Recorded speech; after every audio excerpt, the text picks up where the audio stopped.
आहे आणि तो मला स्वतःला एक समाधान देणारा आहे. आजच्या या कार्यक्रमासाठी आयोजकांनी उन्नती हा शब्द दिला आहे, तो खराच आहे. उन्नती म्हणजे सातत्याने प्रगतीच्या मार्गाने जाणारा प्रवास आणि त्या प्रवासाची जबाबदारी आणि त्यांना लागणारे पाठबळ हे आज देण्यात आलं आहे की आता खरा प्रवास सुरू झाला आहे आणि त्या दृष्टीने तुला पावलं उचलायची आहेत. जे काही काम कराल त्या आनंदाचं मिळालेलं फळ आहे. मी पुन्हा एकदा निवड समितीचे आभार व्यक्त करते आणि माझ्या प्रवासामध्ये मला कायम विश्वास देणारे माझे आई वडील, माझे आविष्कार. धन्यवाद मॅडम. आयुष्यातल्या वेगवेगळ्या टप्प्यावर जर असंच बक्षीस मिळत गेलं, काही एक्नॉलेजमेंट मिळत गेली, कौतुक होत गेलं तर पुन्हा काम करण्याची उमेद निर्माण होते. यानंतर मी इथे आमंत्रित करते डॉक्टर श्रुती कदम यांना आपलं मनोगत व्यक्त करण्यासाठी. मान्यवर आणि सर्व महिला वर्ग, प्रथमतः सगळ्यांना महिला दिनाच्या खूप खूप शुभेच्छा. सगळ्या सुखसोयी असल्या की आपल्याला सगळीच मुलं ही इंग्लिश मिडियमला आता सध्या आहेत, पण माझं जे प्राथमिक शिक्षण जे आहे ते जिल्हा परिषदेच्या मराठी शाळेत आहे. तेव्हा माझ्या घरातून माझे आई वडील सगळेच म्हणत होते की आपण तुलाही रत्नागिरीच्या शाळेत घालूया आणि तू तिथे शिक्षण घे. परंतु आमच्या ज्या शिक्षिका होत्या त्या मला म्हणायच्या की मूल जे शिकणारं आहे ते कुठेही शिकू शकतं आणि कुठेही संपू शकतं.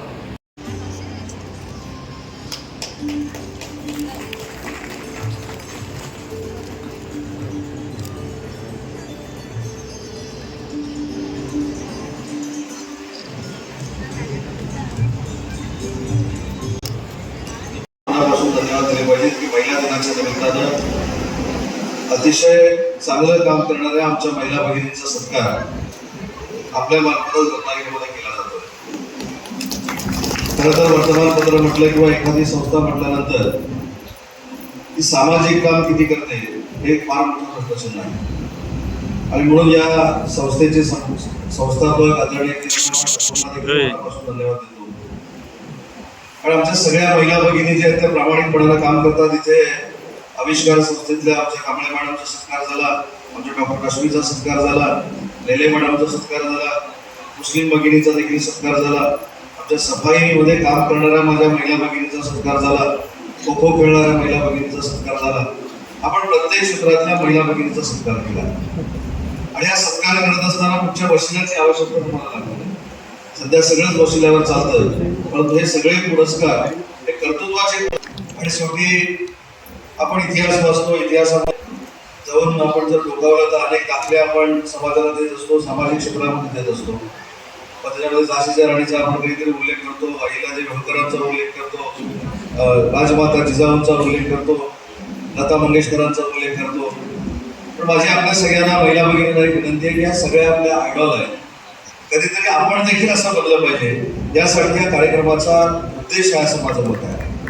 आणि सगळ्या इतिहासातली पुस्तकं आपण वाचलीत, अभ्यासात देखील वाचली, पण आपण जे प्रत्यक्ष जीवनामध्ये काम करतो, जीवनामध्ये वावरतो, ते कुठच्या तरी एका आयडॉलचा आदर्श घेऊन जर पुढे गेलो तर समाज सुधारायला देखील वेळ लागणार नाही. कालचा योगायोग असा आहे, मगाशी डॉक्टर रश्मीनी या ठिकाणी सांगितलं की त्या जिल्हा परिषदेच्या शाळेत शिकून डॉक्टर बनल्या. काल माझ्या शाळेचा देखील स्नेहसंमेलनाचा कार्यक्रम होता, आदर्श विद्या मंदिर पाली, जिल्हा परिषद शाळा क्रमांक 1. आणि आपल्या सगळ्यांच्या आशीर्वादानं आज मी परदेशामध्ये अनेक वेळा जातो राज्याचा उद्योगमंत्री म्हणून, परंतु मला तिथं देखील मराठी बोलायला कधी लाज वाटली नाही. मला इंग्लिश येतं की नाही हा नंतरचा विषय आहे, पण परदेशामध्ये गेल्यानंतर देखील माझ्या महाराष्ट्राची मातृभाषा मराठीच मी तिथं बोललो आणि आपल्याला आश्चर्य वाटलं की मराठी बोलतच 15,70,000 कोटीची इन्व्हेस्टमेंट आम्ही महाराष्ट्रामध्ये आणतो. त्याच्यामुळे असं काही नाही की मराठी बोलता आलं नाही तर काही जमत नाही, मराठी बोलता आलं नाही तर काही होत नाही. अनेक अशी उदाहरणं आहेत. खरं तर काल मी जपानमध्ये जाणार होतो छत्रपती शिवाजी महाराजांच्या पुतळ्याचं अनावरण करण्यासाठी. आम्ही पुणेकर नावाच्या संस्थांनी छत्रपती शिवाजी महाराजांचा पुतळा इथून जपानमध्ये पाठवला आणि त्याच्यामध्ये सगळ्यात मोठा जर पुढाकार कोणी घेतला असेल तर तो महिला भगिनीने घेतला होता. हे देखील मला सांगताना मनापासून आवडलं.